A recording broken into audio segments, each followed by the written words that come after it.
I'm going to go right into some, and and some of these have been in the past. We haven't done them in a while. I'm going to relook every year and do them, and some of them we still do. And we've changed names, used different things. The one thing I would tell you is to treat the kickoff team like an offense, like an offensive formation. Call a formation.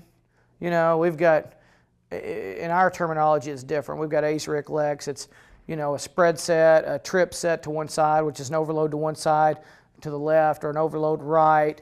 We've got shifts, we've got motion. So we'll call our formation, our shift or motion, and then we'll call our kick, and that's kind of how we finish up the call on the huddle. Then we can audible. Once the guys get out there, we can audible like you can on offense as well. So, and I also tell them the hash mark, the first thing I tell them before I tell them anything else before we go out to kick it. But you need to know your rules, and I'll focus on that later on too. You need to know your rules. Two rules that stand out to me that you need to know is, one, when an onside kick's recovered, your kid cannot pick it up and advance it. Even if it lands in his hand, he can't advance that. And that rule's come up a few times, and you want your kids to know that. So if your kid just hasn't happened to catch one on the run, and I don't know if we've got some shots of that in here or not, they know to catch it and kind of run off the field if they can. Or to stop and, you know, give himself up, or just to fall down, because the other team might not know the rule and they might try to tackle him. And if he's trying to just stand there and not make it a conscious effort to get away from him, get to the sideline or get to the official, good chance to get injured there. The other one is, and I think about 39 of the states or 40 of the states, something like that, are playing NFHS rules. And there are no boundaries as to how many guys you have to have on each side.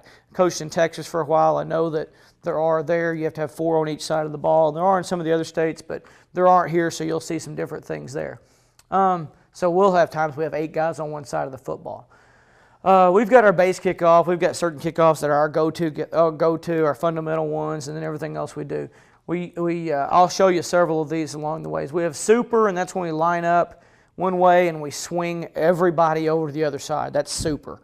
And on this particular film, and we do everything from squib it to, you know, try to squib it through, and we're still trying to gain possession of the ball, onside right, onside left. And we've got one called copter, as in helicopter.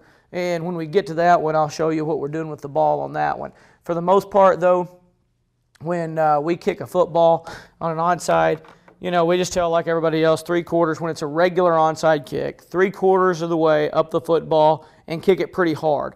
We don't worry about kicking down on it or anything like that. Let the ball do its work, and we teach the kids it's the shape of the ball that helps the ball bound up. So they'll work with it in practice. They may even have it setting forward on a tee, but that's what we talk to our kickers about, is don't try to change the way you kick necessarily. Change where you kick the ball and where the placement of the ball is on the tee.